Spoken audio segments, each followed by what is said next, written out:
अस्सलाम वालेकुम। आज की वीडियो का टॉपिक ये है कि नफ्सियाती मसाइल के लिए दवाइयाँ लेनी चाहिए या नहीं। मेरा नाम सुमीना कमल और मैं क्लिनिकल साइकोलॉजिस्ट के तौर पे प्रैक्टिस कर रही हूँ। मैंने अब तक की प्रैक्टिस में बहुत ऐसे लोगों से सवालात ये सुने हैं और उनको कोशिश की है कि काफी हद तक सेटिस्फाई करूँ। लोग ये कहते हैं कि हमें सिर्फ थेरेपीज चाहिए, हमें मेडिसिन नहीं खानी, और इसकी वजह ये है कि जो नफ्सियाती दवाइयाँ होती हैं उसके बहुत ज्यादा साइड इफेक्ट्स और हमें ये सारी जिंदगी खानी पड़ेगी, हम इन दवाइयों पे लग जाएंगे। ये बेसिकली उनका एक टिपिकल फिक्र होता है कि हम इस दवाई पे सारी जिंदगी के लिए लग जाएंगे। तो सबसे पहले ये चीज समझनी बहुत जरूरी है कि नफ्सियाती मसले होते क्यों है, जो कि ब्रेन में केमिकल चेंजेस की वजह से हो सकते हैं। वो किसी बीमारी के बाद के भी इफेक्ट हो सकते हैं, वो किसी ट्रॉमा के बाद हो सकते हैं, या किसी एक्सीडेंट के बाद हो सकते हैं, या फिर अगर किसी को कैंसर है या इस तरह की कोई इम्यूनो डेफिशिएंसी की कोई भी बीमारी है तो उससे रिलेटेड अगर उसमें स्ट्रेस है या एंजाइटी का इशू आ रहा है तो कोई भी ऐसी कोमॉर्बिड बीमारी है जिसका ताल्लुक है किसी और बीमारी के साथ, ऐसी बीमारी को कोमॉर्बिड कहते हैं। तो अगर ऐसी बीमारी का ताल्लुक है तो हमें उसके लिए हर हाल में साथ में उस ब्रेन की केमिकल चेंजेस को मेंटेन करने के लिए मेडिसिन देनी पड़ती है। तो वो मेडिसिन अगर लेंगे तो उसके बाद उनको अच्छे तरीके से ये भी चीज समझ आएगी कि थेरेपी का मकसद क्या है और इसको अडॉप्ट कैसे करना है।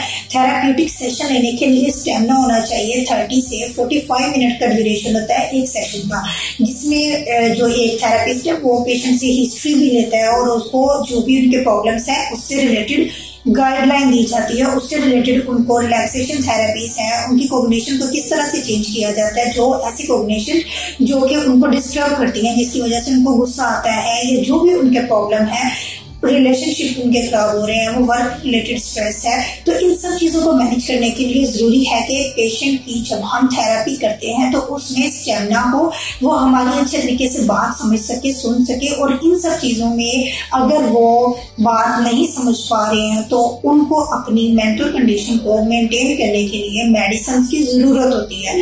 जिससे कि कोई भी ऐसा शख्स है जिसको दिल का मसला है तो हम ये कहते हैं कि इसकी दवाई लेनी बहुत जरूरी है। आम रूटीन में लोग कहते हैं कि ब्लड प्रेशर की दवाई खानी है, ठीक है, तो ब्लड प्रेशर की दवाई खाने के लिए भी तो उनको जो है हार्ट के फंक्शन को प्रॉपर किया जाता है, और हार्ट की मेडिसिन तो लेना लोग इम्पोर्टेंट समझते हैं, लेकिन नफ्सियात की दवाइयाँ इसलिए नहीं ली जाती हैं। लोगों का ये मिथ है जो बहुत काफी अरसे से, काफी सालों से ये चीज चलती आ रही है कि ये दवाई खाने से बहुत ज्यादा साइड इफेक्ट्स होते हैं, जैसे कि मुंह से पानी जाना शुरू हो जाता है। कुछ लोग ये कहते हैं कि यूरिन निकल गया उनका। इन सब चीजों में अगर वो बात नहीं समझ पा रहे हैं तो उनको अपनी मेंटल कंडीशन को मेंटेन करने के लिए मेडिसिन की जरूरत होती है।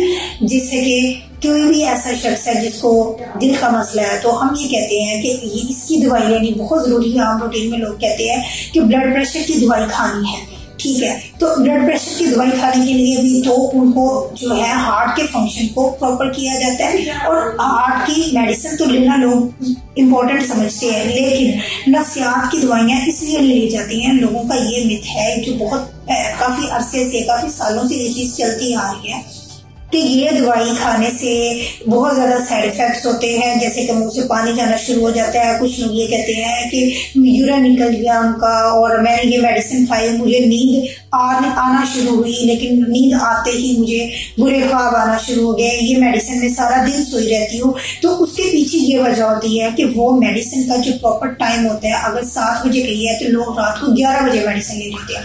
इनकी अपनी रूटीन की वजह से, जो कि मेडिसिन इनटेक रूटीन है, इसकी वजह से भी साइड इफेक्ट्स ज्यादा होते हैं। अगर एक पेशेंट रात को 2 बजे सोया है तो उसने मेडिसिन जो शाम को 7 बजे लेनी थी तो उसने रात को 2 बजे मेडिसिन लिया, तो मेडिसिन के जो इसमें रिलैक्सेशन के एलिमेंट्स होते हैं तो उसकी वजह से सारा दिन पेशेंट सोया रहता है। और वो एक थेरेपिस्ट के पास आता है और आके कहता है देखिए जी दवाइयों के मुझे ये साइड इफेक्ट्स है, जिसकी वजह से मैं दवाइयाँ नहीं लेना चाहता, मुझे सिर्फ और सिर्फ साइकोलॉजिकली मुझे थेरेपी दी जाए, मैनेजमेंट बताई जाए।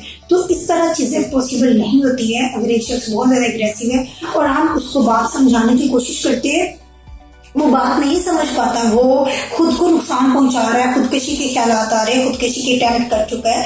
तो इन सब चीजों को कंट्रोल करने के लिए कुछ अरसे के लिए उनके दिमाग से ये खुदकशी के ख्यालात को, और जो अगर वो नशे का आदी है तो नशे की जो लत है, इन सब चीजों को डिटॉक्सिफाई करने के लिए जरूरी है कि मेडिसिन का कुछ हफ्ते के लिए कोर्स किया जाए।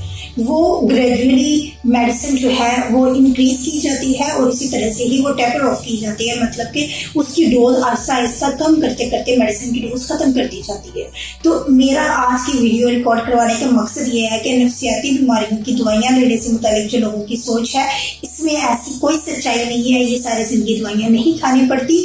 तो अगर अपनी जिंदगी को बचाना है और नफ्सियाती मसाइल को अच्छे तरीके से और जितना कम ड्यूरेशन इनको मिलेगा ठीक होने के लिए, उसमें जरूरी है कि थेराप्यूटिक मैनेजमेंट के साथ साथ आप साइकेट्रिस्ट की रिकमेंड की हुई मेडिसिन भी जरूर लें। Thank you so much. अगली वीडियो तक के लिए इजाजत दीजिएगा। अल्लाह हाफ़िज़।